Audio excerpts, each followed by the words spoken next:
Hi viewers, welcome to my channel అవనీస్ world. Shri Parabhava నామ సంవత్సరం, ఉత్తరాయణం, గ్రీష్మ ఋతువు, జ్యేష్ఠమాసం, కృష్ణపక్షం, అమావాస్య. ఈరోజు పాడ్యమి. అమావాస్య దాటిన తర్వాత పాడ్యమి గడియలు స్టార్ట్ అవుతున్నాయి. మృగశిర నక్షత్రం. మృగశిర నక్షత్రానికి అధిపతి చంద్రుడు. యజుర్వేదంలో చంద్రుని గురించి చాలా విస్తారంగా ఉంది. అమృతాన్ని చిలికినవాడని, వనానికి, మనసుకి, మృగాలకి అధిపతి అని, ఆరోగ్యదాత అని చెప్పేసి ఉంది. ఏ నక్షత్రంలో వారినైనా మృగశిర నక్షత్రంలో జన్మించిన వారు వివాహం చేసుకోవచ్చు.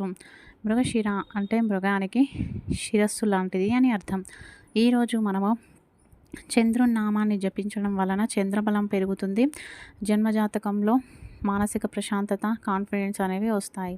ఓం చంద్రాయ నమః, ఓం చంద్రాయ నమః, ఓం చంద్రాయ నమః. ఇక ఇతరులకు చెడు చేస్తే ఎంతో చెడు మళ్ళీ మీకు రిటర్న్ అవుతూ ఉంటుంది. మీ కర్మకు మీరే బాధ్యులు.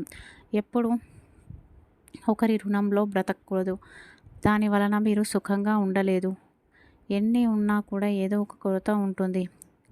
ఈ జన్మలో ఎవరి దగ్గరైనా అప్పు తీసుకొని ఎగ్గొట్టి వారికి మోసం చేస్తే మరుజన్మలో వారి ఇంటి కుక్కగా పుట్టి ఆ రుణాన్ని తీర్చుకుంటారు. అలాగే బలహీనులను గెలిచి మోసం చేసి భయపట్టి వారికి అన్యాయం చేస్తే వారు పుత్రులు పుత్రికలుగా జన్మించి మీకు విరోధులై మిమ్మల్ని అవమానాల పాలు చేసి కష్టాల పాలు చేస్తారు. కర్మ అనేది డబ్బులోనే ఉంటుంది. ఎవరికైనా ద్రోహం చేసి మోసం చేస్తే పదింతల ద్రోహం మీకు రిటర్న్ వస్తుంది. ఒక విత్తనాన్ని భూమిలో నాటితే అది చెట్టు అయ్యి ఎన్నో ఫలాలను ఇస్తుంది. అలాగే ఏదైనా పల్లికాయను మనం భూమిలో నాటితే ఆ పల్లి చెట్టు మొలిచి దాన్ని మళ్ళీ తీసినప్పుడు ఎన్నో వందల పల్లికాయలు దానికి ఉంటాయి. అదేవిధంగా మీరు చేసిన మంచి కర్మ అయినా సరే, చెడు కర్మ అయినా సరే ఎన్నో రెట్లుగా మీ చెంతకు చేరుతూ ఉంటుంది. దయచేసి ఇతరుల దగ్గర తీసుకున్న డబ్బులు ఇతరులకు ఇచ్చివేయాలి. ఏ కారణానికి వారిని మోసం చేయకూడదు. ఇక ఈరోజు వాస్తు పరిష్కారంలో భాగంగా ఇంట్లో నిత్యము పూజ కార్యక్రమాలు నిర్వహించినా కూడా ఇంట్లో ప్రశాంతత లేదు, గొడవలు అవుతున్నాయి అంటే ఆ ఇంట్లో స్థాన బలం లేదు అని అర్థం. అప్పుడు భూమిని శుద్ధి చేయాల్సి ఉంటుంది. ఇక రేపు ఉదయం పాటించవలసిన పూజ, దేవతా శాపాల నుండి విముక్తి కోసం రేపు ఉదయాన్నే పూజా రూమ్లో చిన్న ముగ్గు వేసి ఒక అరిటాకు పెట్టి దాని మీద అమ్మవారి విగ్రహాన్ని పెట్టండి.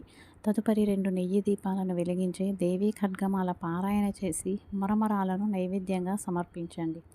ఆ తర్వాత సాయంత్రం యథాస్థానానికి ఆ విగ్రహాన్ని చేర్చి మరమరాల సమేతంగా ఉన్న అరిటాకు పూలను నిదానంగా విసర్జించండి. ఈ విధంగా చేస్తే దేవీ దేవతల శాప ప్రభావం తొలగిపోతుంది.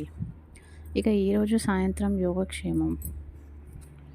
లక్ష్మీదేవి అనుగ్రహంతో వృత్తిలో, వ్యాపారంలో అభివృద్ధి కలగడం కోసం ఈరోజు సాయంత్రం 2 బియ్యం పిండి ప్రమిదల్లో దీపారాధన చేసి కనకధార స్తోత్రాన్ని పారాయణ చేసినట్లయితే లక్ష్మీదేవి అనుగ్రహంతో వృత్తి, ఉద్యోగాల్లో, వ్యాపారాల్లో అభివృద్ధి కనపడుతుంది. ఇంట్లో ఉన్న నరదృష్టి, నరఘోష తొలగిపోవడం కోసం, ఏదైనా దుష్టశక్తుల ప్రభావం తొలగిపోవాలంటే ప్రతి అమావాస్యకు ఈ విధంగా చేయండి. చిటికెడు నల్ల ఆవాలు, చిటికెడు తెల్ల ఆవాలు, చిటికెడు కల్ల ఉప్పు తీసుకొని ఇంటికి దృష్టి తీయండి. ఆ తర్వాత ఇంటి బయట నిప్పు రాజేసి అందులో వేసేయండి. తదుపరి ఒక నిమ్మకాయతోటి దిష్టి తీసి 3 ముక్కలు చేసి ఇంటి బయట వేసేసి కాళ్ళు చేతులు కడుక్కొని ఇంటి లోపలికి వెళ్ళి ఇల్లంతా సాంబ్రాణి పొగను వేసి అమ్మవారికి మంగళ హారతిని ఇవ్వండి. ఈ విధంగా ఆచరించినట్లయితే ఇంట్లో ఉన్న నరదృష్టి, నరఘోషం, దుష్టశక్తుల ప్రభావం తొలగిపోతుంది.